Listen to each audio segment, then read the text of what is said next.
it consumes ATP. And then the membrane will be repolarized back at -70 and the process can start again. We good so far? Okay, so I mentioned last week that the brain does not send action potentials. The brain is not sending a big 15 millivolt chunk of a signal. The brain sends very small, weak signals. It might send a 1 millivolt signal. It might send a 3 millivolt signal. It might send a 5 millivolt signal. None of those are enough to depolarize a neuron. But the brain sends them in rapid succession. If it sends them in rapid succession, they accumulate. And they can accumulate to reach the threshold. Okay? So let's say the brain sends a 5 millivolt signal. Nothing happens. It sends 2 5 millivolt signals. Nothing happens. It sends 3 5 millivolt signals in rapid succession. Those accumulate to reach the threshold of a small neuron and create an action potential. Okay? So these weak signals are called graded potentials.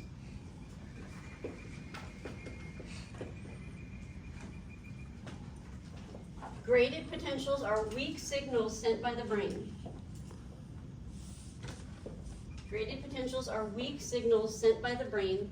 By themselves, they're not enough to create an action potential. Graded potentials are weak signals sent by the brain that by themselves are not enough to create an action potential.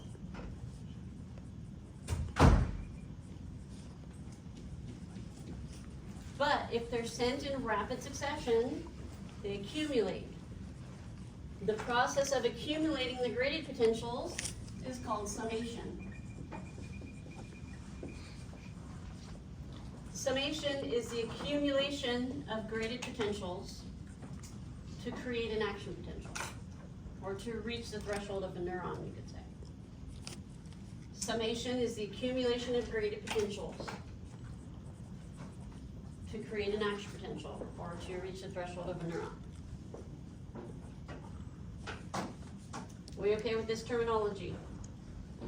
Repeat graded potentials. Yes, graded potentials are weak signals sent by the brain. By themselves, they're not enough to create an action potential. Summation is the accumulation of graded potentials that will create an action potential. Okay, so I'm going to go through this whole process again, and I'm going to insert this terminology. At rest, we've got potassium on the inside of the neuron, sodium on the outside. The membrane is polarized. Resting membrane potential is -70 millivolts. The brain is going to send graded potentials. Those graded potentials will accumulate through the process of summation, achieving the 15 millivolt threshold required to depolarize a small neuron. Okay, so at -55 millivolts, beginning of depolarization, sodium gates open, sodium enters the neuron, creating an action potential. That action potential travels down the neuron through saltatory conduction. When the action potential reaches the axon terminals, acetylcholine is released into the neuromuscular junction, where it binds to the plasmalemma and triggers a muscle contraction. While that's happening, so the potassium gates are going to open and potassium is going to exit. The membrane is now hyperpolarized and it can't send another action potential. So to fix that, the sodium-potassium pump is going to pump the sodium out and the potassium in. Membrane is repolarized at -70 millivolts and we can start again. Okay, we call this the initiation and propagation of the action potential.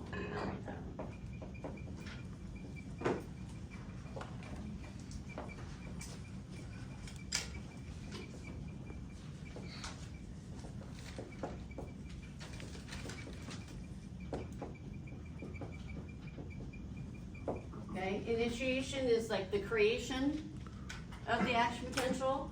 Propagation is moving it down the neuron. So this is the initiation and propagation of the action potential. You should start with a description of the neuron at rest. You need all three of these numbers when you describe this to me. The -70 millivolts. Notice that the 15 is positive, not negative. Because if it was negative, it would take us to -85. It's positive, so it takes us to -55. Make sure you have the millivolts on there to get full credit for those numbers.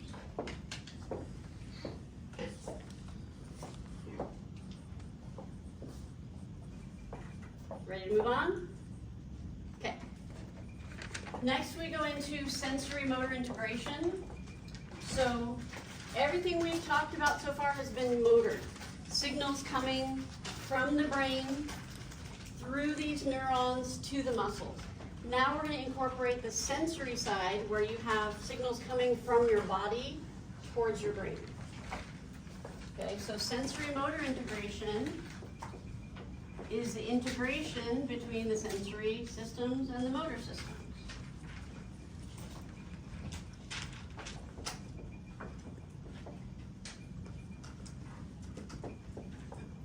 So we have the brain and spinal cord as our central nervous system. That's going to be our integration center.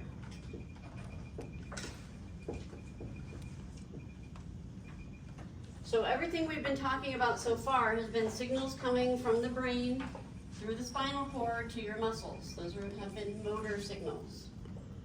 Okay, now we're going to talk about sensory signals coming from the body towards the brain and spinal cord.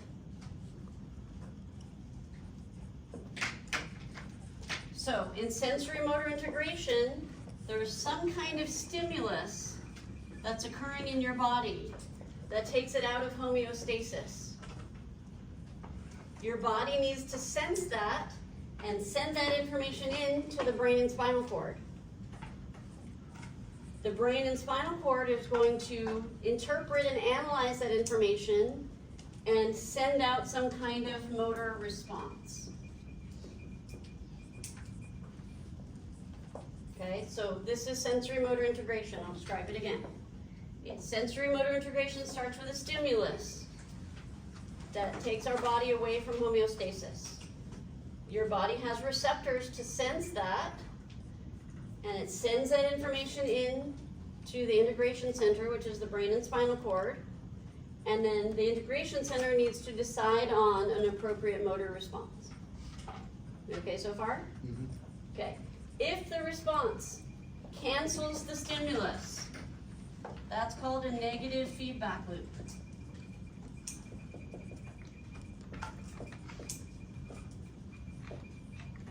So negative feedback loop is a type of sensory motor integration where the response cancels the stimulus.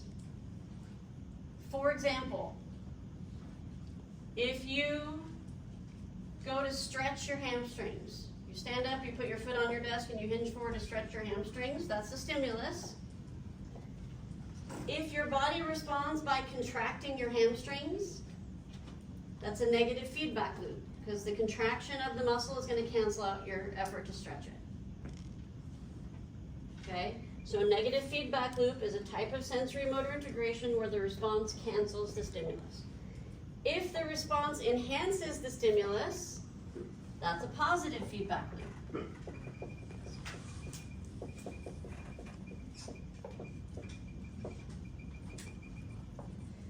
So positive feedback loop is a type of sensory motor integration where the response enhances the stimulus.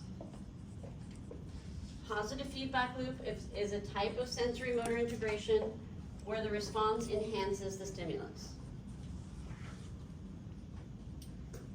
For example, if you go to stretch your hamstrings, you stand up, you put your foot up on your desk, and you hinge into a hamstring stretch, and in response your hamstrings relax. That's a positive feedback loop because the relaxation of the hamstrings is going to help you stretch. Okay, so negative and positive feedback are not good and bad. There's no good and bad here, there's no judgment. It just depends on what your body is trying to do and whether or not your body is going to stop it from happening or allow it to keep happening. Okay, and we're going to get into detailed explanation, detailed examples of these. Go ahead.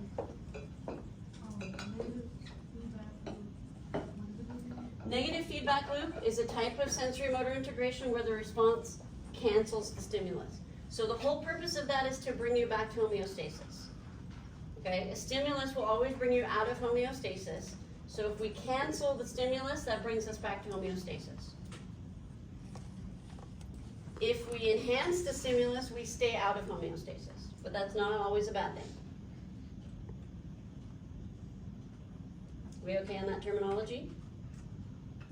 Okay, so if you put your hand on a hot stove, that's a stimulus. Your body's gonna sense that. It's gonna sense the heat, it's gonna sense the pain, it's gonna send that information into the integration center. The response is going to be to contract the muscles in your arm to pull your hand off the stove. What kind of feedback is that? It's negative feedback because it canceled out the stimulus. You probably still feel some pain, but you did as much as you could to cancel out the stimulus. It's negative feedback. In order for that to be positive feedback, the response would have to be for you to contract the muscles in your other arm to push down on your hand that's on the stove. That would enhance the stimulus. That's not going to happen. It's a hypothetical positive feedback loop there, but we will get into some examples of positive feedback loops. You have a question? I was gonna ask about an example of positive feedback loop. We will get into some for sure. Give me Yeah. Okay. I'm going to give you another example of sensory motor integration that's outside the body before we get into the reflexes that are inside the body. Okay? When I first give you this, you don't need to worry about writing down every word I say.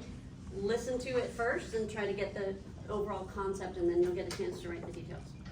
So let's say you have your thermostat in your apartment set to 70 degrees. Okay? That's homeostasis, 70 degrees. The temperature drops to 68. What's the response to that going to be? Turn on the heater, which is going to bring the temperature back up to 70. What kind of feedback is this? It's negative. The stimulus was to take us away from 70 degrees. The response was to bring us back up to 70 degrees, so it canceled out the stimulus. That's the thermostat's job, is to maintain homeostasis. It has to decide what the proper response is to get us back to homeostasis. Okay, we're going to look at that in more detail. I'm going to write an outline that we're going to be using for all of our reflexes. So, sensory motor integration will have a stimulus, the sensory receptor, the sensory neuron, an integration center, a motor neuron, an effector, response, result, feedback. So here's your outline.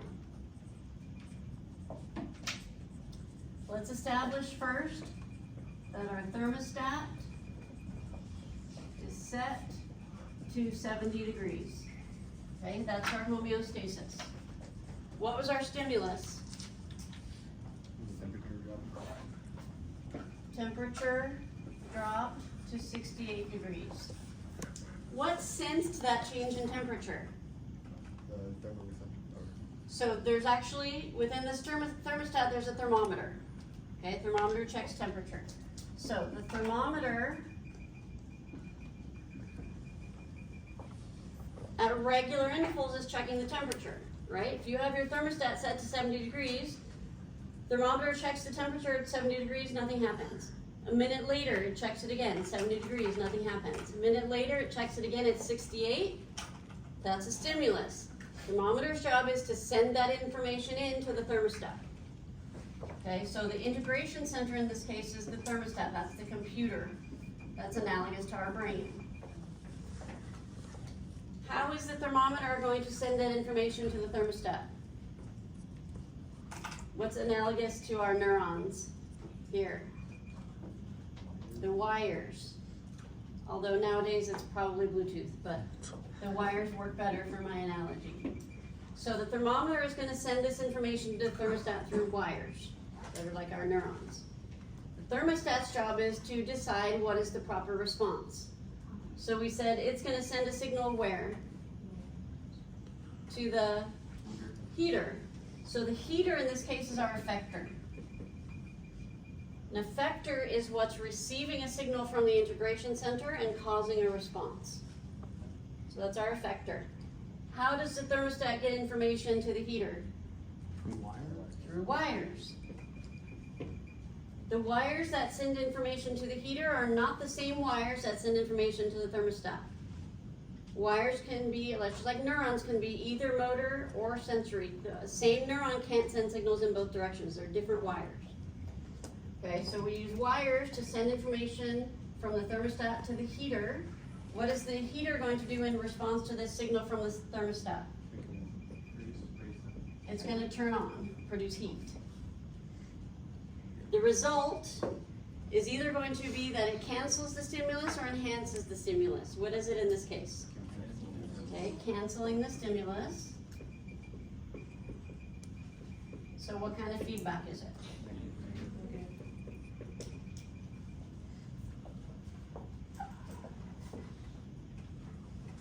Questions on this?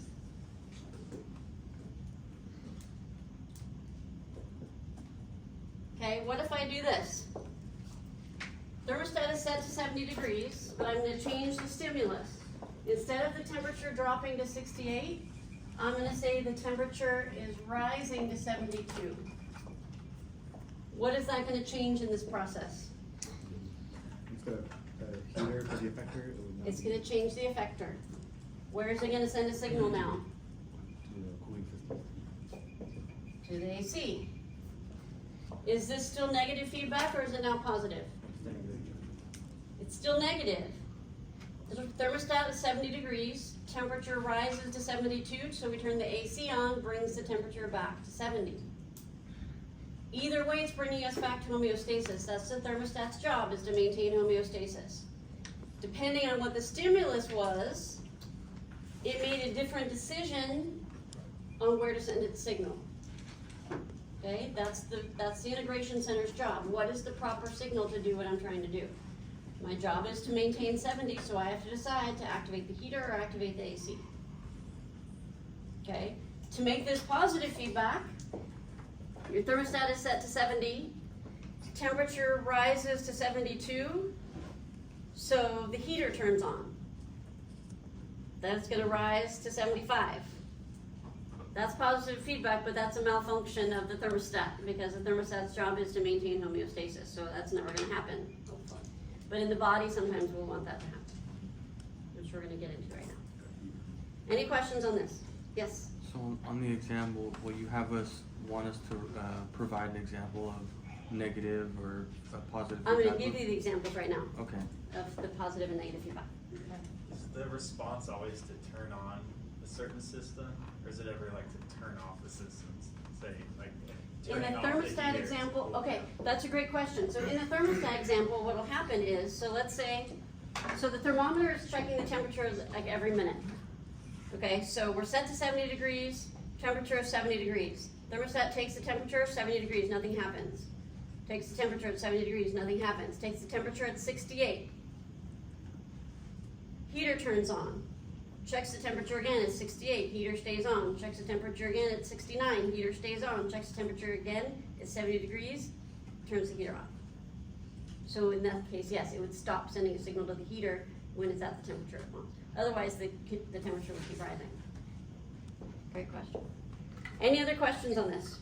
I forget, was there a specific name for the whole array here, or? So this is an example of sensory motor integration, but outside the body. So now we're going to get inside the body. So the specific types of sensory motor integration we're going to do inside the body is going to be a reflex. Definition of a reflex is it's a type of sensory motor integration where the integration center is the spinal cord and not the brain. Integration center will be the spinal cord and not the brain, which means You're gonna be responding to the stimulus before you're even aware that there's been a stimulus. Because the signal is being sent from the spinal cord, not from the brain. So the hand on the stove example was a reflex. Because I guarantee you didn't think about, my hand is on a hot stove, that's unpleasant, maybe I should remove it. You removed it as a reflex before you were even aware that you were feeling anything. Okay, so a reflex is a type of sensory motor integration where the spinal cord is the integration center. So the response signal is being sent out before the brain is aware something's happened. I need to give you a little bit more terminology before we move on. Can I erase this? Yep. Okay, so I'm gonna give you, I'm gonna erase this too, is that okay? Actually, no, I need to leave that for a minute. Repeat reflex one more time.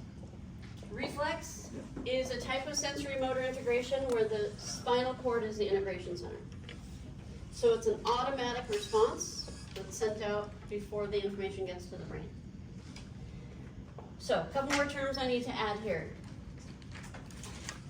The signals that are, the sensory signals that are going from the body towards the spinal cord, we're gonna call these afferent signals. Afferent just means sensory, refers to the direction of the signal, from the body toward the spinal cord. A motor signal that's going from the spinal cord towards the body, we'll call efferent. So efferent just means motor, afferent means sensory, or refers to the direction that the signal is going. Yes? I have a question, but it's back to like the stove. But That's fine. So don't you pull back your hand because like your brain sends a signal that it's hot, and then that's why? It'll be your spinal cord sending it. I mean your spinal. Yeah, that's a reflex. Yeah. I have an experience where there was a burn and there was no reflex at all. Is that just shock or? There was no reflexive pull away from the No. burn? It was an oil burn, like a bacon place oil burn. It was like, no, Be that a thing. Yeah, I don't know. Go ahead. So like a more complex action that's in the cerebellum, is that not a reflex, even though it might not be conscious? A reflex, as far as I know, is defined by the signal coming from the spinal cord. Just as much. Yeah. Okay. So is that a motor reflex, or is it just a reflex? It's gonna be a motor reflex, yeah, Okay. the responses will be motor. Go ahead. Could you like overpower a reflex like with your brain? Like, let's say you're like on Jackass and you do want to burn your hand, you just. Yep, you can, and I'm gonna talk about that too. It's not really a decision you can make though, but it can happen.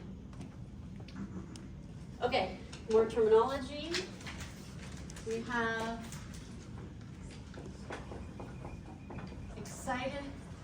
excitatory,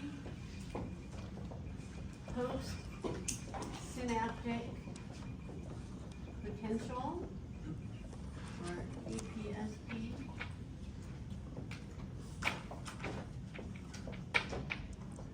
I don't use that term a whole lot, but the term is in the book, and you might hear it in 446, so I wanted to throw it out there. I just refer to this as an excitatory signal. All of the signals we've been talking about so far have been excitatory signal. An excitatory signal is one that's going to cause depolarization. So the example we gave of the signals coming into this neuron, causing depolarization, causing an action potential, those are excitatory signals.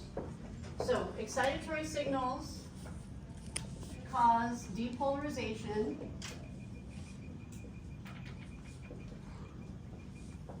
and therefore muscle contraction. Because if we depolarize a neuron, it's going to send an action potential, and if it sends an action potential, the muscle is going to contract. So we've already been talking about those, but now I'm going to add inhibitory postsynaptic potentials.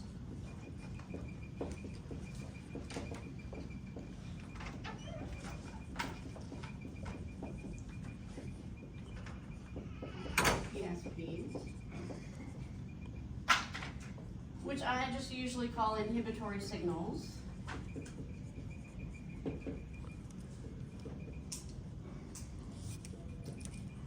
inhibitory signals cause hyperpolarization. Inhibitory signals cause hyperpolarization. What did I say is important about a neuron when it's hyperpolarized? It can't turn to It can't send an action potential. So an inhibitory signal is going to inhibit the contraction. It's going to inhibit the action potential. Inhibitory signals cause hyperpolarization.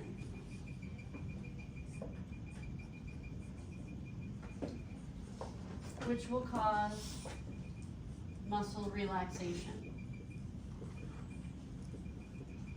Because if you block the action potential from going to the muscle has to relax. Important to remember, you cannot send a signal to your muscle to tell it to relax. You can try.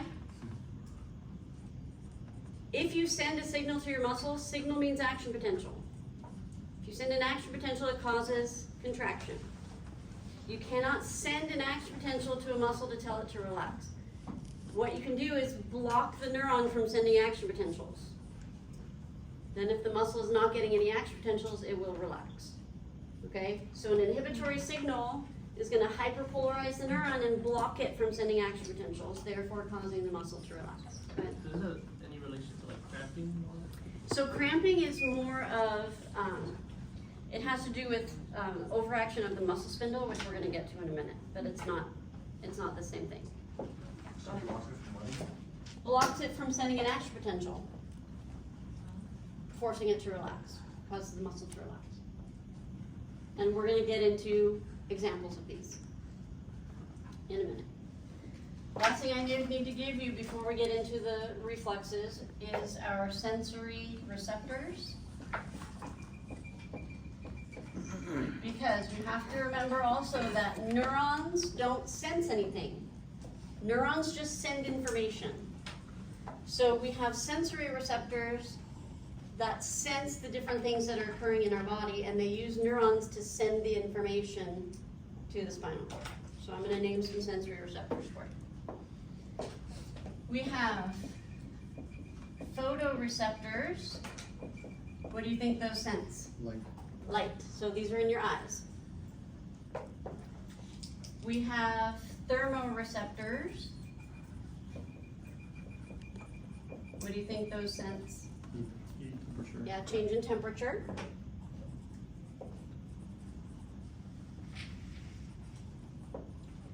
We have nociceptors.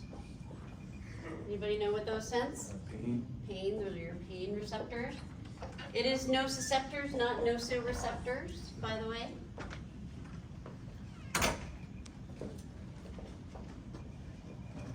Chemoreceptors.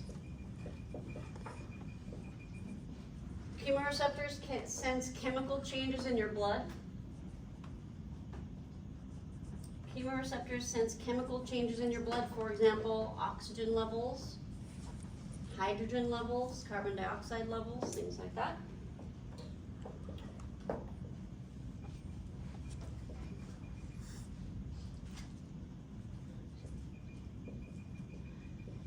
Baroreceptors sense changes in blood pressure. My firefighter son just texted me asking if I'm going to make dinner. I'm in class.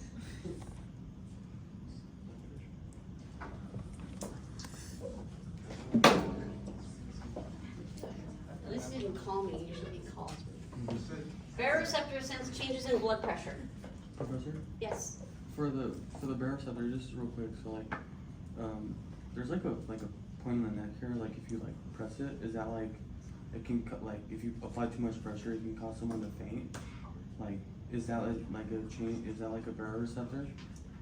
I'm not sure about that. Okay. Okay, then we have proprioceptors that are sensing different types of movement in your body. I'm going to talk about two specific proprioceptors. One will be the muscle spindle. Muscle spindle senses changes in length or tension of the muscle. So what was the first one? Do you know the first one? Proprioceptors, not really. I'm just gonna use the names. Muscle spindle senses changes in length or tension of the muscle. Repeat them one more time. Yes, muscle spindle senses changes in length or tension of the muscle. And then the last one is the Golgi tendon organ, which we call the GTO, but you need to know what that stands for and how to spell it. Golgi tendon organ senses changes in length or tension in the tendon. Golgi tendon organ senses changes in length or tension in the tendon. Okay, the muscle spindle senses changes in length or tension of the muscle. Golgi tendon organ senses changes in length or tension of the tendon. So this chapter, we're mostly talking about muscle spindle and Golgi tendon organ. In the chapter, it mentions mechanoreceptors. Mechanoreceptors, we're not gonna, these are the only ones you need to know. For Golgi tendon organ, you said senses changes in length or tension of the tendon? Tendon, yeah. So this chapter, we're gonna focus on specific examples for reflexes that involve the muscle spindle and the Golgi tendon organ. Later in the semester, we'll talk about chemoreceptors. The other ones we won't focus on a whole lot. But you need to be able to list these and know what they sense. All right, we're ready for our first reflex. I'm going to erase this neuron, so if you need a picture of it, please take it now. You can come up closer to take it if you want.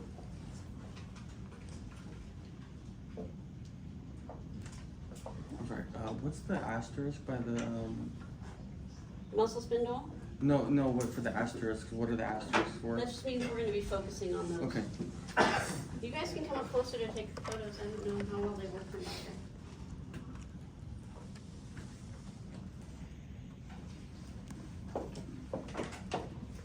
All right, our first reflex is going to be the stretch reflex.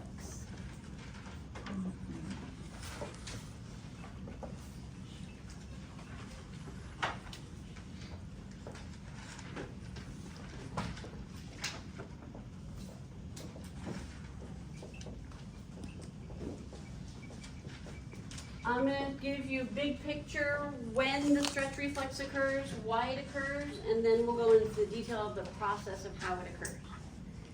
So, big picture, stretch reflex occurs immediately every time you stretch a muscle. Stretch reflex occurs immediately every time you stretch a muscle. It's going to cause muscle contraction in the muscle you're trying to stretch. What kind of feedback is this going to be? Negative. Negative feedback. You're stretching the muscle, that's the stimulus. It responds by contracting. So when you're stretching it, you're pulling it this way. When it contracts, it pulls the other way, canceling out your stretch. Negative feedback. This is why stretching is so uncomfortable. Because every time you go to stretch a muscle, it responds with a contraction. It's fighting against you. It's trying to protect you. It's a protective mechanism. It's trying to protect you from overstretching or pulling your muscle. So this is why we don't do ballistic stretching anymore. Ballistic stretching is when you're bouncing in and out of a stretch. I don't think anybody teaches that anymore, but when I was a kid, that's how they taught you to stretch. Bounce, bounce, bounce in and out of a stretch. Problem with that is every time you pull on the muscle to stretch it, it's pulling back. So if you do that repeatedly, it's very likely to tear. So instead we do static stretching. How long are you supposed to hold your static stretches for? 1, 2 seconds. At least 30 seconds. You're supposed to hold your static stretches for at least 30 seconds. Because when you first start the stretch, you're getting the stretch reflex, the muscle is going to contract. This is going to happen for about 10 seconds before the muscle relaxes. So if you only ever hold your stretches for 10 seconds, you're never actually stretching because the muscle's contracted the whole time. Yes? So what about like dynamic stretching? Dynamic is fine, it's different. Yeah. This is for static, this happens with a static stretch. Well, it happens with a ballistic stretch too. Okay, so I'm gonna draw out how this happens. This is the muscle. This is the spinal cord. This reflex is controlled by the muscle spindle. So the muscle spindle has its own fibers. They lie in parallel with your skeletal muscle fibers, but they're separate fibers within a spindle lying within your skeletal muscle fibers. So when you stretch this muscle, you're also stretching the spindle. What does the muscle spindle sense? Changing the tension. Changing the length. Length or tension of the muscle. So this is going to trigger the muscle spindle. Okay? So you stretch the muscle, that stretches the spindle, that's going to cause the spindle to send information to the spinal cord through a sensory neuron. Okay? This particular sensory neuron is wrapped around the fibers of the muscle spindle. So I draw it kind of like this because it's wrapped around. Someone named this neuron annulospiral. It's spiraled around the muscle spindle fibers. That's the name of the sensory neuron. The signal being sent by the annulospiral neuron, is it afferent or efferent? Afferent. Afferent because it's sensory. Is it excitatory or inhibitory? Excitatory, how do you know? Oh, I already told you what this is going to cause. It's going to cause contraction. So excitatory signals cause depolarization, which causes contraction. So this is going to be an afferent excitatory signal to the spinal cord, which is our integration center.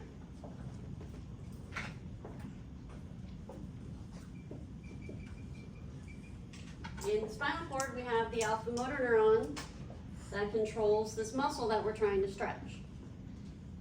What is this excitatory signal going to do to this alpha motor neuron? Hyperpolarize it or depolarize it? Depolarized. Excitatory signals cause depolarization. So this excitatory signal is going to depolarize the alpha motor neuron that controls the muscle that we're trying to stretch. If we depolarize this neuron, it's going to send an action potential to this muscle, and the muscle is going to contract. Okay, this would be an efferent signal because it's motor from the spinal cord to the muscle, causing a contraction. What kind of feedback is this? Negative. Negative feedback because the stimulus was a stretch and the response was a contraction. Canceled it out. I'm going to go through it again. You stretch your muscle. Let's say you put your foot up on your desk and hinge forward to stretch your hamstrings. When you stretch this muscle, it stretches the spindle. Spindle senses that and sends an afferent excitatory signal through the annulospiral neuron to the spinal cord. That excitatory signal is going to depolarize the alpha motor neuron that controls the muscle we're stretching, causing the muscle to contract. That cancels out the stretch, so it's negative feedback.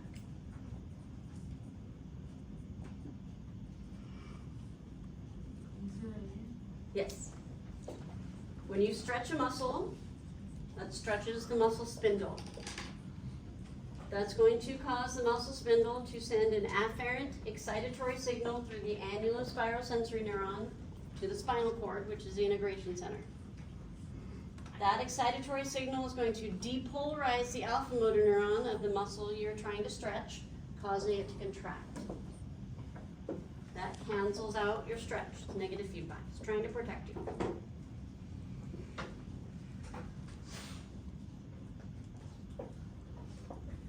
Okay, we're going to write this out in the same outline that we did for the thermostat example. So we'll rewrite that outline. Stimulus, sensory, receptor,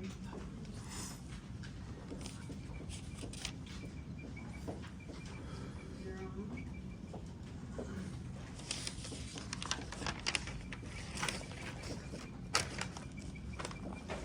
center,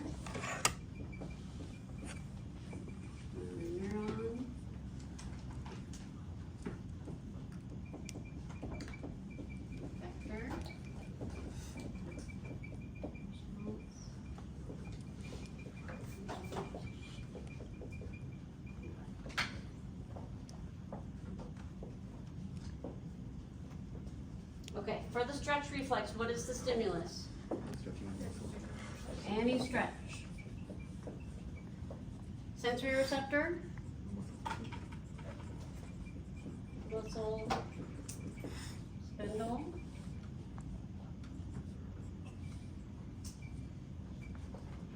Sensory neuron? What's it called? Annulospiral is the name of the sensory neuron.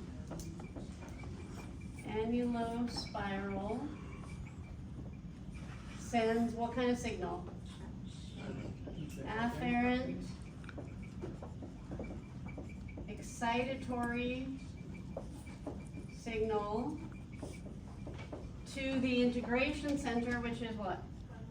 How do we know it's the spinal cord? The reflex. Because it's a reflex. What does that do to the motor neuron? Depolarize or hyperpolarize? Okay, so we're gonna depolarize the alpha motor neuron of the effector, which is what here? What's receiving the signal? The muscle that we're stretching. Okay, the effector is what receives the signal and causes the response. So in this case, I'm just gonna put muscle being stretched.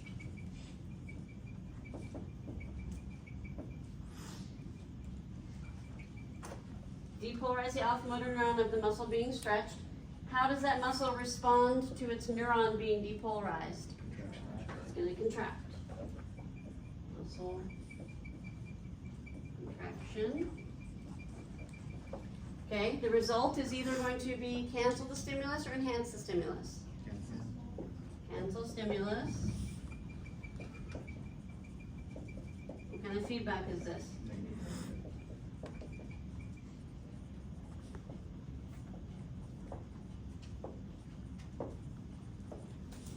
Okay, so this outline, I give you this outline to help you organize the details of the process. But if I ask you to describe the process of the stretch reflex, I will tell you right now, I do not want the outline. I will not grade the outline, I will not give you points for the outline. I want you to describe it in words as a process, because I know that you guys can memorize these words and have no idea what it means. I want you to be able to explain the process to me as it flows. You can write the outline on your paper to help you organize your paragraph, but I won't give you points for it. So make sure you can describe it in words. Do you need me to do it one more time? Okay. You stretch a muscle that stretches the spindle. The spindle is going to send an afferent excitatory signal through the annulospiral sensory neuron to the spinal cord, which is the integration center. That excitatory signal is going to depolarize the alpha motor neuron of the muscle that we're stretching, causing it to contract. That will cancel the stretch, so it's negative feedback.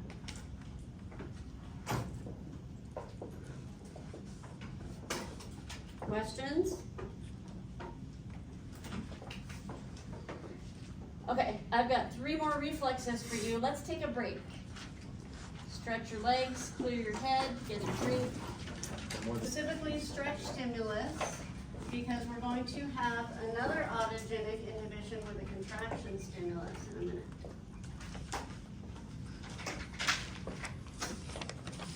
So, big picture, autogenic inhibition with a stretch stimulus occurs 10 seconds into your static stretch. So you have to be holding the muscle in a stretched position for 10 seconds before this reflex occurs. It's going to cause muscle relaxation in the muscle you are stretching. What kind of feedback is this? Positive feedback, because the stimulus is a stretch. The response is relaxation that's going to enhance your stretch. Okay, so here's how this works. This is the muscle you're stretching.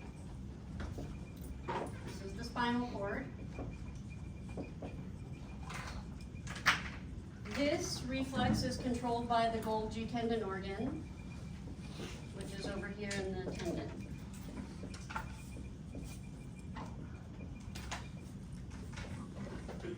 What does the Golgi tendon organ sense? Changes in tension and Length and tension of the tendon. So when you're stretching this muscle, that pulls on the tendon. So the GTO is going to sense that, and it's going to send the information into the spinal cord. But you started pulling on the tendon as soon as you started stretching. The GTO is not going to send its signal until it's been stimulated continuously for 10 seconds. Okay, so the first 10 seconds of your stretch, you're getting the stretch reflex muscles contracting. After you've held the stretch for 10 seconds, the GTO will fire its signal. There's no name for this neuron. Is its signal afferent or efferent? Afferent because it's sensory. Is it excitatory or inhibitory? It's inhibitory. How do you know it's inhibitory? It's gonna cause relaxation. First of all, I already told you it's going to cause relaxation. Second of all, look at the name of the reflex. There's a big hint right there. It's an inhibitory reflex. So this is going to be an inhibitory signal to the spinal cord, which is our integration center. What is that inhibitory signal going to do to our alpha motor neuron? Hyperpolarized. An inhibitory signal causes hyperpolarization. So it's going to hyperpolarize the alpha motor neuron that controls the muscle we're stretching. What's that going to cause the muscle to do? So you get muscle relaxation. Notice we are not sending a signal from this alpha motor neuron to this muscle to relax. You cannot send a signal to a muscle to tell it to relax. A signal is an action potential. If you send an action potential to a muscle, it will contract. So what we do is we hyperpolarize this neuron, which blocks it from sending an action potential.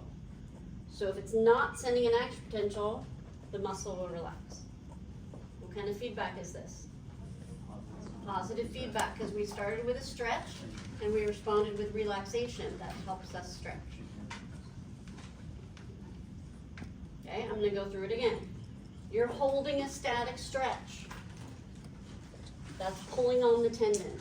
After about 10 seconds, the Golgi tendon organ will send its afferent inhibitory signal to the spinal cord. That inhibitory signal will hyperpolarize the alpha motor neuron that controls the muscle we're stretching, causing the muscle to relax, enhancing our stretch with positive feedback.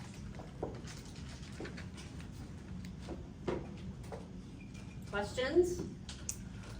What's the meaning for this one? The meaning? Like, you said something within 10 seconds.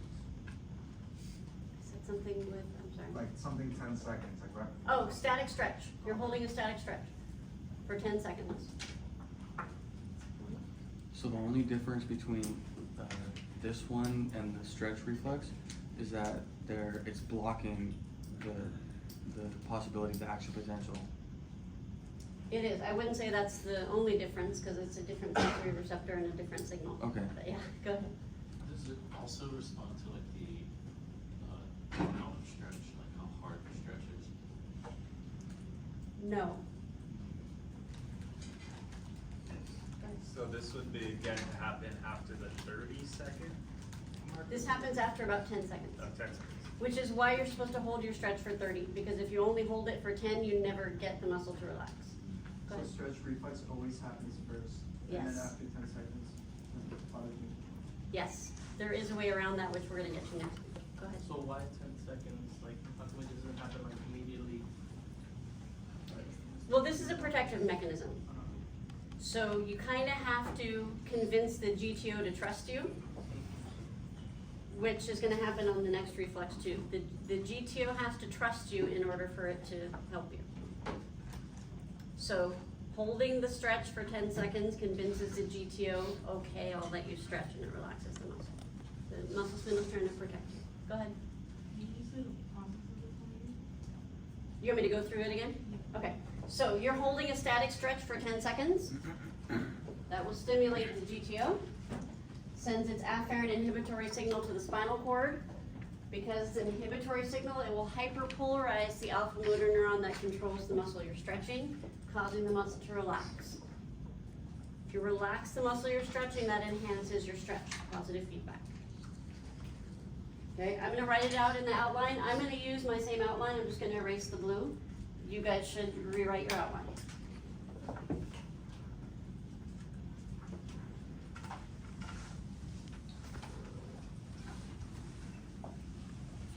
Okay, so this is for autogenic inhibition with a stretch stimulus. What is our stimulus? Holding a stretch for 10 seconds. What did you say? Holding a static stretch for 10 seconds. 10 seconds. Okay, so we can't just say stretch here. Because this doesn't happen on every stretch like the stretch reflex does. This only happens if you hold a static stretch for 10 seconds.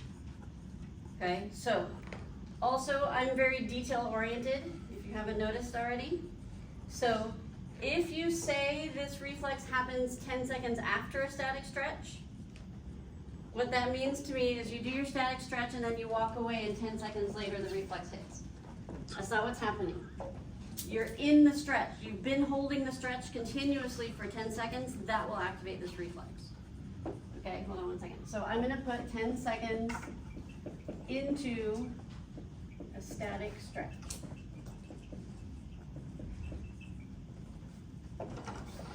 Question back there? I was just gonna say, so it's better to say maintain stretch for 10 seconds. You could say that. Okay, sensory receptor, Golgi tendon organ. I'm going to abbreviate it. Make sure you know what it stands for and how to spell it. You cannot abbreviate it on the test. You can, but I'll take half a point off. If you like fully write it out correctly and like in parentheses put in the abbreviation following time like in the same problem, can you like? Abbreviate, yep, Okay. absolutely. Okay, sensory neuron here is not named, but what kind of signal does it send? Afferent inhibitory. Afferent inhibitory signal to the integration center, which is spinal cord, because it's a reflex. What does that do to the motor neuron? Good. Hyperpolarize the alpha motor neuron of the effector, which is the muscle that we're stretching. That's what's getting the signal, causing the response, the muscle being stretched.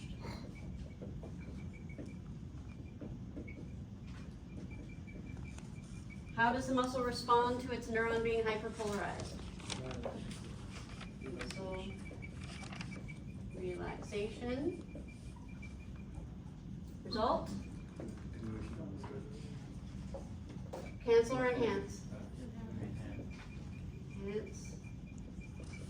Stimulus. Feedback?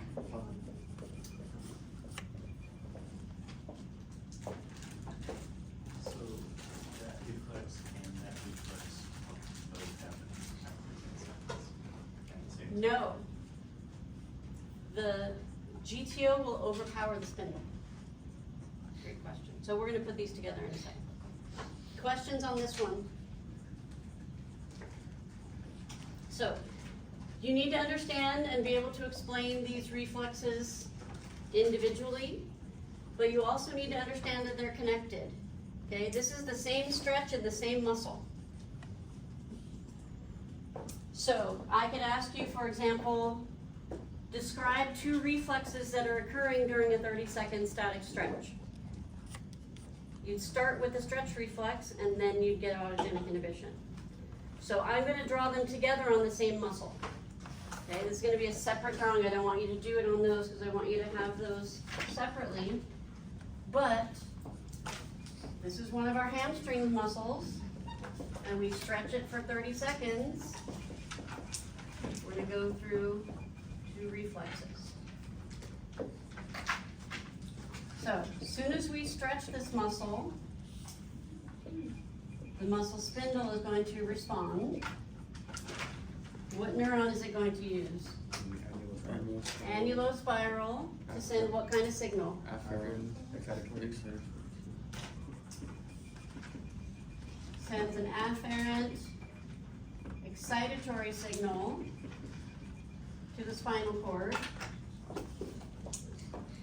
What does that do to the alpha motor neuron? It's going to depolarize the alpha motor neuron, causing it to send an action potential that's going to make the muscle contract. What kind of feedback is that? Negative feedback. If we hold this stretch for 10 seconds, then the GTO is going to fire its signal. What kind of signal is that? Afferent inhibitory signal to the spinal cord. What's that going to do to the same neuron? It's going to hyperpolarize it, which is going to cancel its signal and block it from sending any further signals. What is that going to do to this muscle?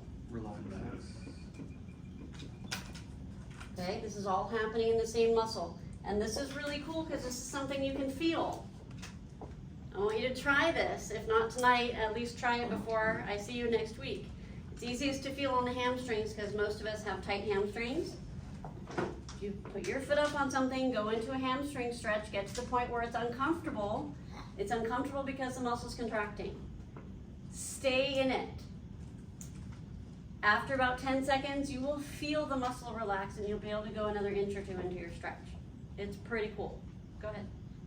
So the alpha motor neuron keeps sending signals until basically the Golgi tendon organ senses. and then Exactly. cuts it off.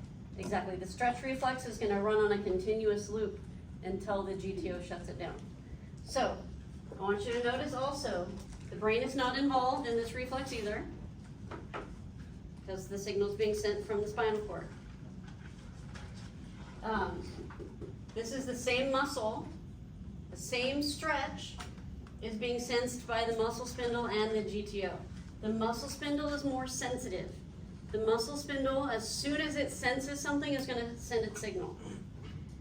The GTO was also feeling the stretch from the very beginning, but it did not respond until 10 seconds later. So it's less sensitive, but it's more powerful. So it's going to overpower what the spindle is doing. Okay, GTO is less sensitive, but more powerful than the spindle. Any questions on that one, or how we put them together?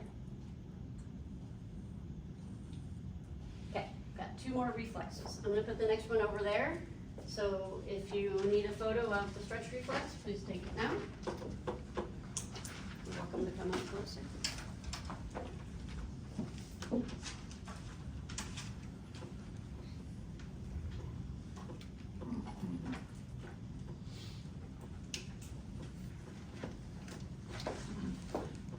Okay, the next one is going to be autogenic inhibition with a contraction stimulus.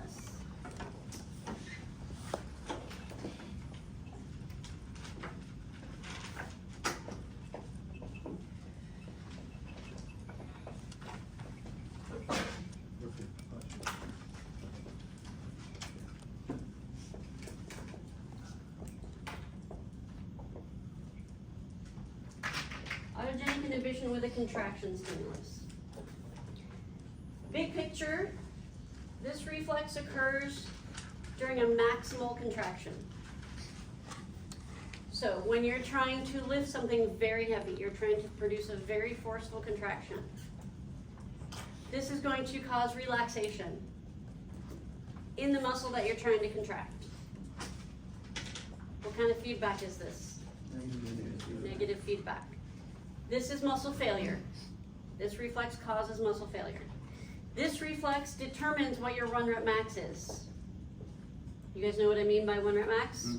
Okay, so in your labs this semester, if you have an in-person lab, you should be testing your 1 rep max on the bench press. You should be going to the weight room and testing your 1 rep max on the bench press. So when you do that, you'll do some warm-up sets, and then you'll put a heavy load on the bar that you're confident you can lift. You'll press it 1 time. You'll get 3 minutes of rest. You'll know why it's 3 minutes of rest in chapter 2. You'll put more weight on the bar. You press it. You're successful. You wait 3 minutes. You put more weight on the bar. You press it. You're successful. You wait 3 minutes. You put more weight on the bar. And you fail. You can't lift it. So the previous one is your 1 rep max. The reason you failed was autogenic inhibition. Maximal contraction, shut down. It's to protect you from producing an amount of force that is likely to damage your muscles. It's to protect you.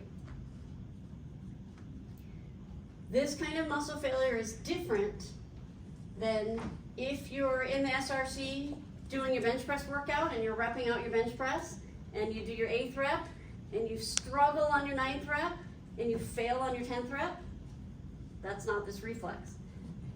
If you're doing submaximal contractions and you fail, that's because of a type of fatigue, which we're going to talk about in chapter 6. If you're failing on first attempt, it's the reflex. Okay? Let me explain the process to you. Here's the muscle. Here's the spinal cord. Okay, because this one, the stimulus for this one is a voluntary contraction, we have to start from the brain. The brain is involved in the stimulus here, it is not involved in the reflex. Okay, so we're going to start from the brain. You decide you're going to try to lift something very heavy. So you're going to send signals from your brain that are going to depolarize the alpha motor neuron, causing a maximal contraction in this muscle.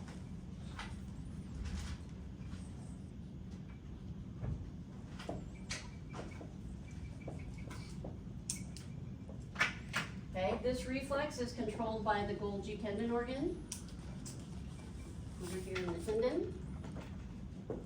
What does the GTO sense? Changes in length or tension. Changes in length or tension in the tendon. So, if you're contracting this muscle, remember that when you contract a muscle, it's shortening towards its center. So if it shortens towards its center, that's pulling on the tendon. GTO is going to sense that. So the GTO is stimulated whether you're stretching a muscle or contracting it. Either way, the tendon's going to get pulled and it's going to activate the GTO. But remember, the GTO is not very sensitive. So if you're lifting light weights, it doesn't care. It's going to let you do it. It's going to let you do submaximal contractions. But if you try to do something very forceful, you pull very forcefully on the tendon, it's going to fire its signal. Okay, it's going to send a signal to the spinal cord. There's no name for this neuron. Is the signal afferent or efferent? It's afferent because it's sensory. This is the efferent signal. Excitatory or inhibitory? It's inhibitory. How do you know? Because I already told you it's going to relax the muscle. And what's your other hint? It's in The name of the reflex. It's inhibition. Go ahead. This time is the Golgi tendon organ, what's the word, like instant instead of 10 seconds? Well, it's instant in that as soon as you try to do the maximal contraction, it will fire. But it's not instant in that if you're doing anything submaximal, it's not going to fire. So once you do maximal, it just. It's only on your very forceful contraction. Yes. So in that previous example, that's not an example of the summation, is it? It's getting the small signals, that's different, right? Yeah, that's different. Okay, so GTO sent an afferent signal, inhibitory. What is that going to do to this alpha motor neuron? hyperpolarized. It's going to hyperpolarize the same alpha motor neuron that controls this muscle, which is going to cancel the action potential and prevent further action potentials. What's the muscle going to do in response to that? Muscle failure. What kind of feedback is that? Negative feedback. Negative feedback, because you started with a maximal contraction, the response was to relax the muscle, cancels out the contraction. This is to protect you from producing an amount of force that's likely to tear your muscle. It is possible to override this in an emergency situation. So we've all heard of superhuman feats of strength where moms are lifting cars off their toddlers and things like that. So in an emergency situation, you get a dump of adrenaline. Adrenaline is the same thing as epinephrine, which we're going to talk about in chapter 4. That's going to override this reflex. So your muscles are capable of producing massive amounts of force, much more than the GTO will typically let them. The problem is, after you produce those massive amounts of force, the muscles are going to be all torn up. So in an emergency situation, you get a dump of adrenaline, you're able to produce massive amounts of force, but your muscles are torn up afterwards. So it's not something you can choose to override, but it can be overridden in certain situations. The other cool thing is, if you do resistance training, the GTO will learn to trust you, and it will allow you to lift more weight. So let's say I do your 1 rep max test, and the max you can lift is 100 pounds. You start doing some resistance training, it was the GTO that shut you down at 100 pounds, or after 100 pounds.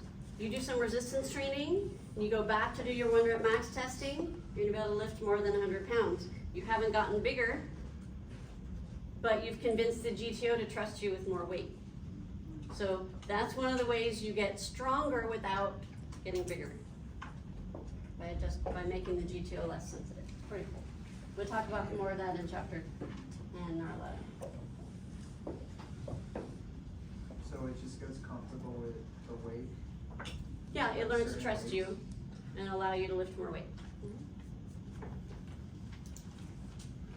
Okay, I'm gonna go through the process again. You decide you're going to lift something very heavy. So you send signals from your brain to depolarize the alpha motor neuron, causing maximal contraction in your muscles. That's going to pull very forcefully on the tendon, causing the Golgi tendon organ to send an afferent inhibitory signal through a sensory neuron to the spinal cord, which is the integration center. That inhibitory signal will hyperpolarize the alpha motor neuron of the muscle you're contracting, causing the muscle to relax, canceling out your contraction, negative feedback. We good? Okay, let's do the outline. I'm gonna erase the red. You guys rewrite your outline.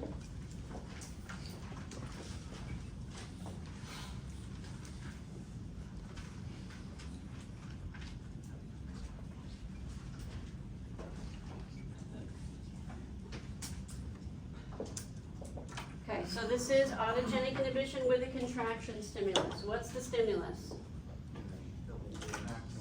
Maximal contraction. Okay, it's not any contraction, it has to be maximal.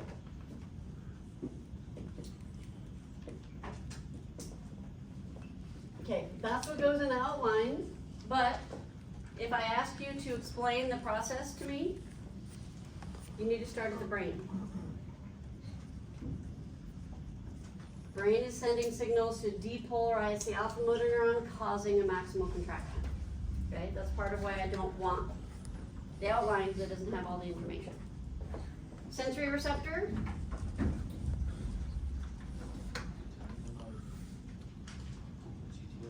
Golgi tendon organ. Sensory neuron is not named here, but what kind of signal does it send? Afferent inhibitory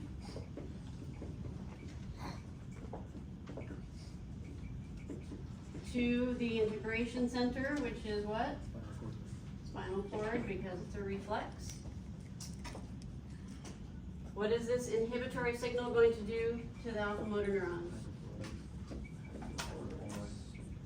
Hyperpolarize the alpha motor neuron of the effector, which is what? The muscle we're contracting. I'm going to use the word agonist. Everybody okay with that? That should be a word you know. It's the muscle we're contracting. So we're hyperpolarizing the alpha motor neuron of the agonist. You can say the muscle we're contracting, I'm fine with that. How does the muscle respond to its neuron being hyperpolarized? Muscle relaxation. Result? Cancel the stimulus. Good. Cancel stimulus. Feedback? Negative.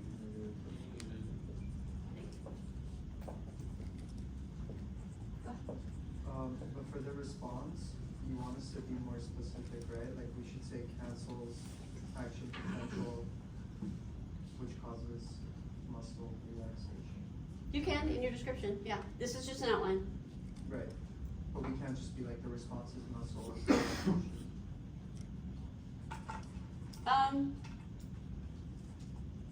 I mean, by the time we get to the exam, I will assume that you know Right. hyperpolarizing a neuron will cause muscle relaxation. So that, I'll be okay with that. But you can always put more detail. Go ahead.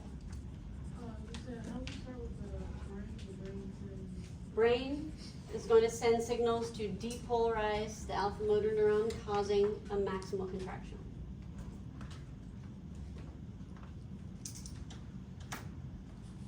And we know the details of that, right? This brain is sending graded potentials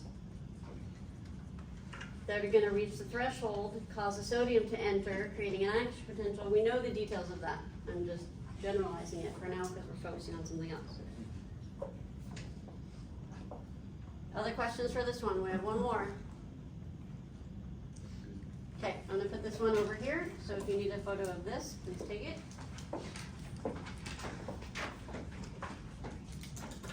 So these are the same reflexes, just, or no, right? That's a different reflex. We've done 3 reflexes so far. Stretch reflex, autogenic inhibition with a stretch stimulus, and autogenic inhibition with a contraction stimulus. Okay, this last one is called reciprocal inhibition.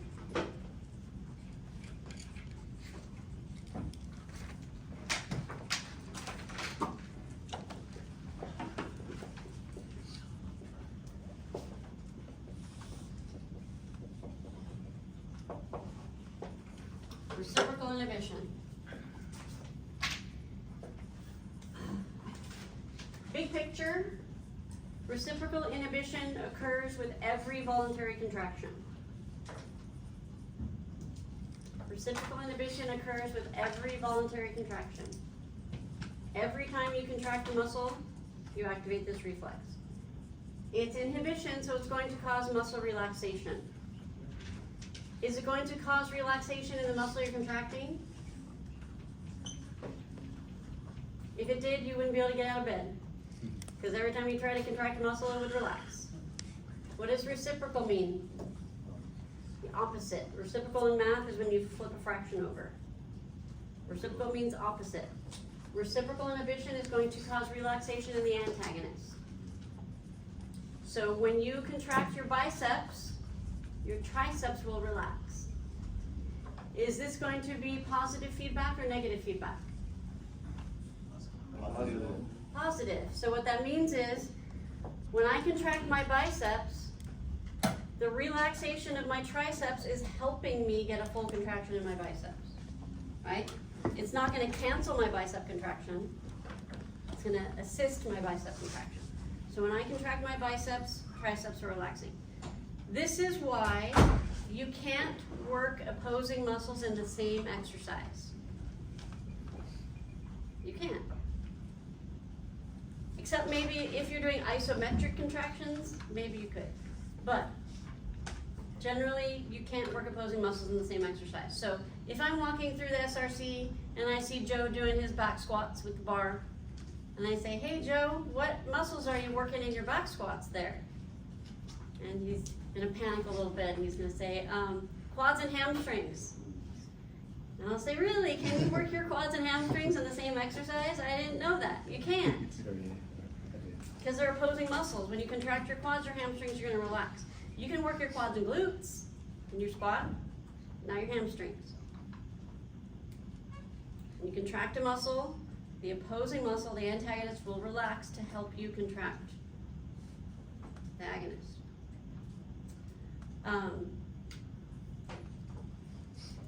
It is possible to have a misfire and contract both at the same time. That doesn't end well. Good example of that, have you ever watched elite sprinting and seen someone pull up with a hamstring tear? Happens a lot in elite sprinting. Not a strain, not a sprain, a tear. So when you're running, if you guys studied the running gait yet, like in motor learning, you study the running gait, maybe you haven't done it yet. So in the running gait, running uses quadriceps and hamstrings, but in different parts of the gait. You don't use them at the same time. So as you're going through your running cycle, you're alternating between glutes and hamstrings. They shouldn't be firing at the same time. But if you're doing a maximal sprint, sometimes you misfire and you contract both at the same time. If you contract your quads and your hamstrings maximally at the same time, it's a problem because you have a major imbalance there. Quadriceps are much stronger than hamstrings. So if you do maximal contraction in both at the same time, the hamstrings are gonna rip. And it happens a lot in elite sprinting. During a maximal effort, you get a misfire. But generally what's supposed to happen is when you contract one muscle, the opposing muscle relaxes. Okay, questions before I get into the details? This is the most complex of the reflexes we're doing, by the way. I don't know if you've noticed them getting progressively more complex. This is the most complex of them all. So, here's the muscle. You're contracting. Here's the spinal cord.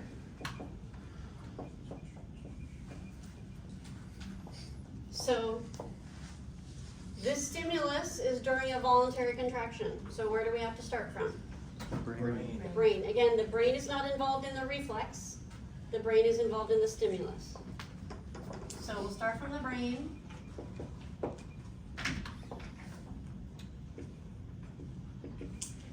We're going to send signals from the brain that are going to depolarize the alpha motor neuron. That's going to cause muscle contraction. This is every muscle contraction, it's not maximal. This reflex is controlled by the muscle spindle.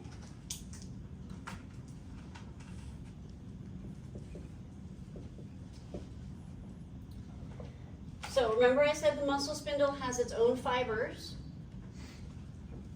They're parallel with our skeletal muscle fibers, but they're their own fibers within the spindle. The spindle is controlled by its own motor neuron. This is called the gamma motor neuron.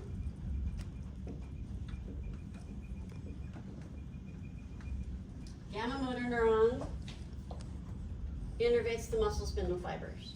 So when you are sending signals to depolarize your alpha motor neuron, you are also sending signals to depolarize your gamma motor neuron. Alpha motor neuron causes contraction in the skeletal muscle fibers. Gamma motor neuron is going to cause contraction in the muscle spindle fibers. I'm going to say that again.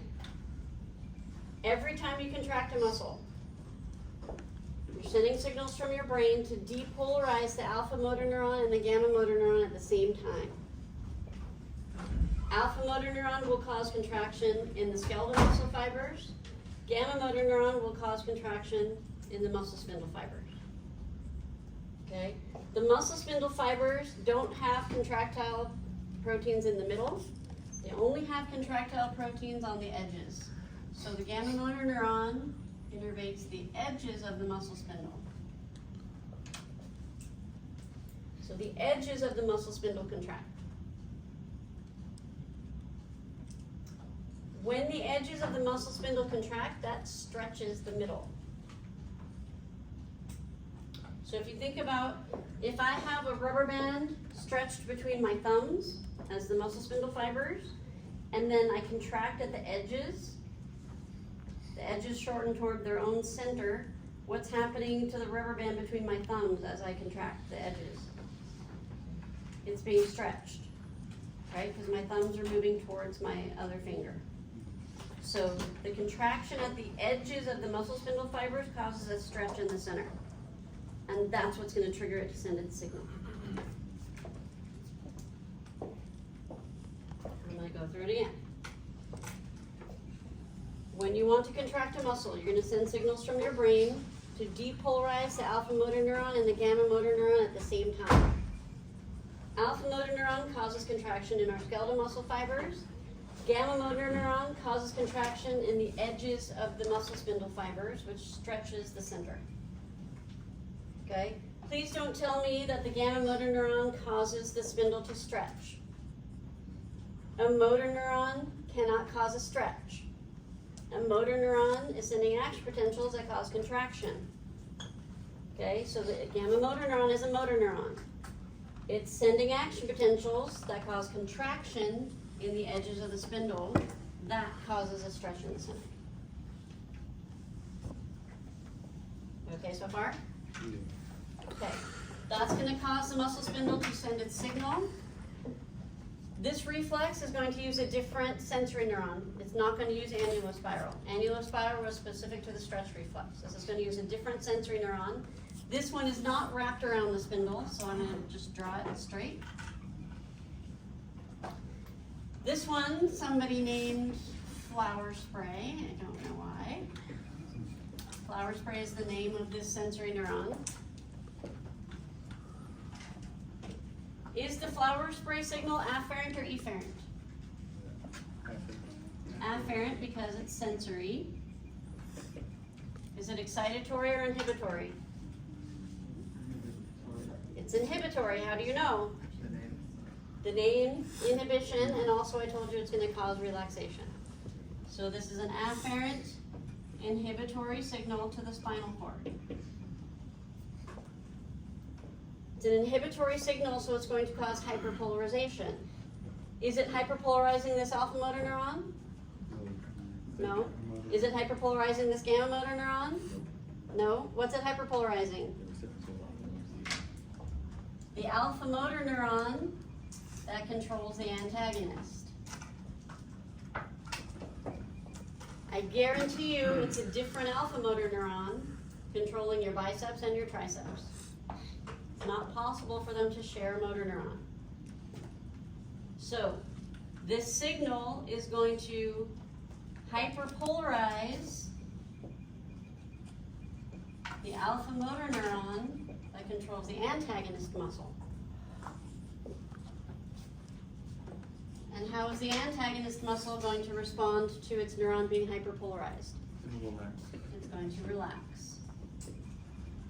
What kind of feedback is this? Positive feedback.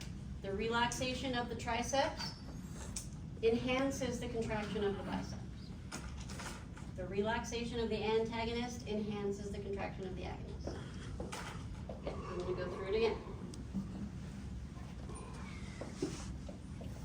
You're sending signals from your brain to depolarize the alpha motor neuron and gamma motor neuron at the same time. The alpha motor neuron causes contraction in the skeletal muscle fibers. The gamma motor neuron causes contraction in the edges of the spindle fibers, causing a stretch in the center. That causes the muscle spindle to send an afferent inhibitory signal through the flower spray sensory neuron to the spinal cord. That's the integration center. That inhibitory signal is going to hyperpolarize the alpha motor neuron of the antagonist muscle, causing the antagonist muscle to relax, which enhances the contraction of the agonist. Positive feedback.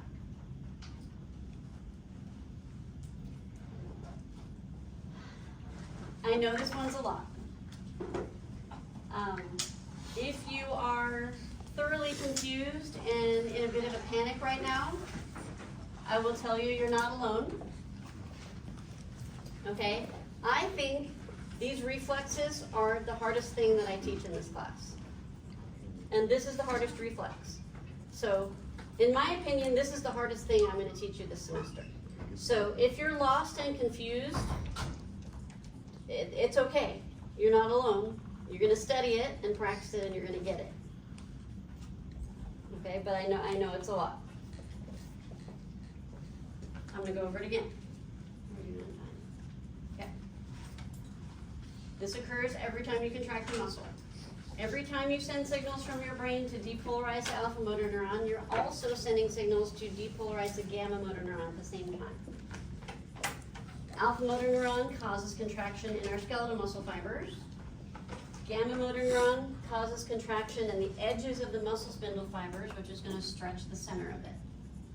That triggers the muscle spindle to send an afferent inhibitory signal through the flower spray sensory neuron to the spinal cord.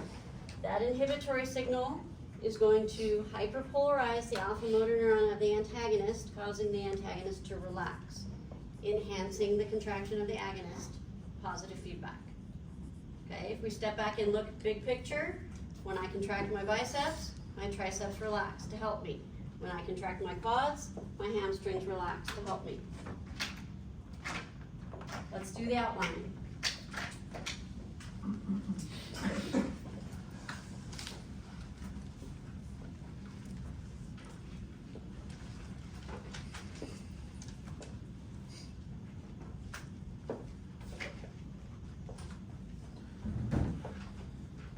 Okay, this is for reciprocal inhibition. What is the stimulus?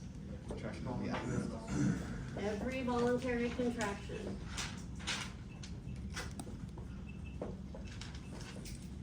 Okay, that's what's in the outline, but when you're describing this process to me, you need to start at the brain. You need to include the alpha motor neuron and the gamma motor neuron. Okay, so the full stimulus is brain sends signals depolarizing the alpha motor neuron and gamma motor neuron at the same time. Alpha motor neuron causes contraction in the skeletal muscle fiber. Gamma motor neuron causes contraction in the edges of the spindle fibers, causing a stretch in the center. That's the full explanation of the stimulus, which is why I don't want the outline as your answer. Sensory receptor, muscle spindle. Sensory neuron, flower spray sends what kind of signal? Afferent inhibitory signal to the integration center, which is what? Spinal cord. What does that do to the motor neuron?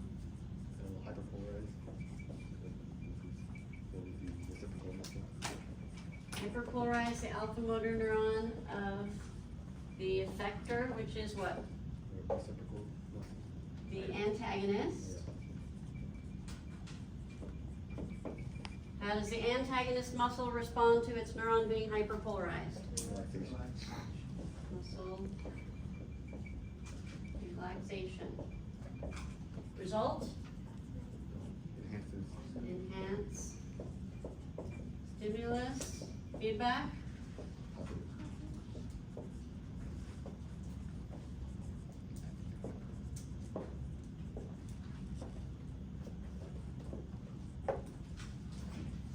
Do you have questions for me on that? Go ahead.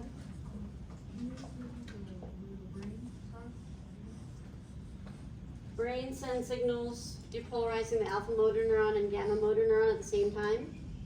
Alpha motor neuron causes contraction in the skeletal muscle fibers.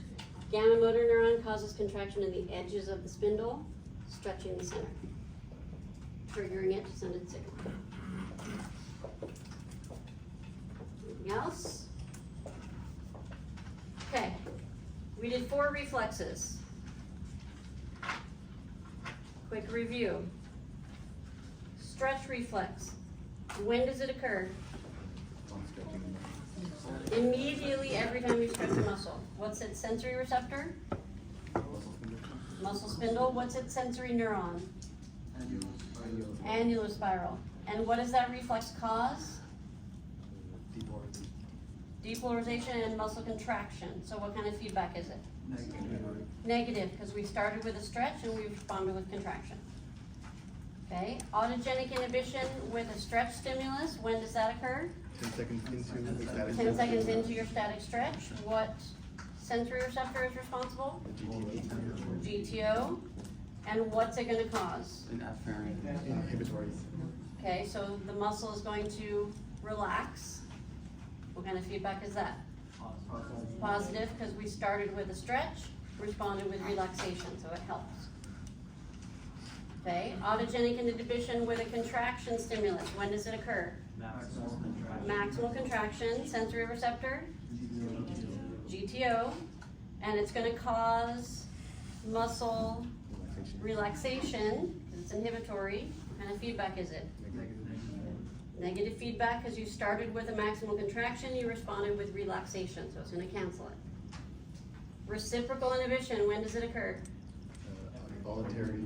Every voluntary contraction, sensory receptor, Muscle spindle. muscle spindle, sensory neuron, Flower spray.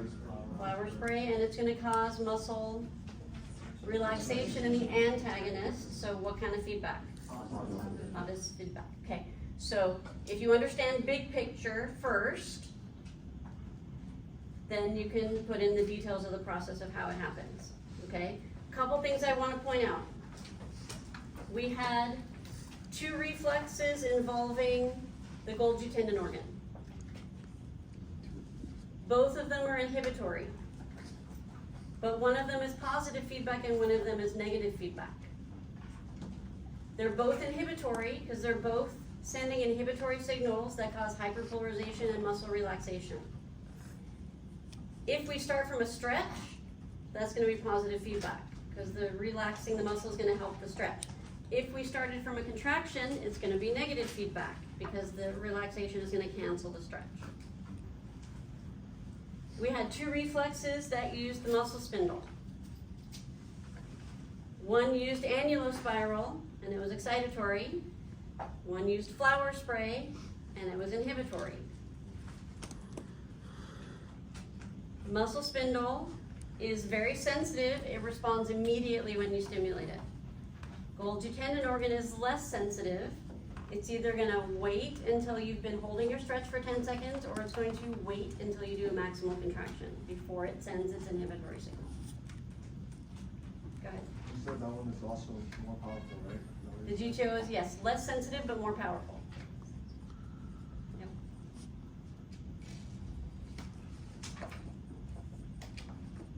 I have time to finish the chapter, but I sense that your brain is done. We can push. Okay, I'm gonna stop here. I have a little bit more to do in this chapter. Go ahead. I just have one more question. Yes, Sorry, of course. I know it's like super far back, but can you just say one more time what excitatory meant? Yes, excitatory signals cause depolarization, which will cause contraction, because depolarization is gonna send an action potential. Inhibitory signals cause hyperpolarization, which blocks action potentials, and will therefore cause muscle relaxation. Thank you.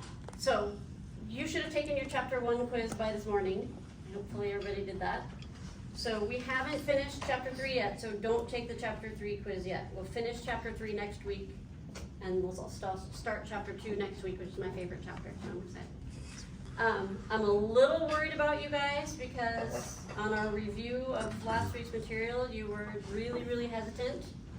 So I'm asking you, please, please, please put in the work on this. I don't want this class has an extra option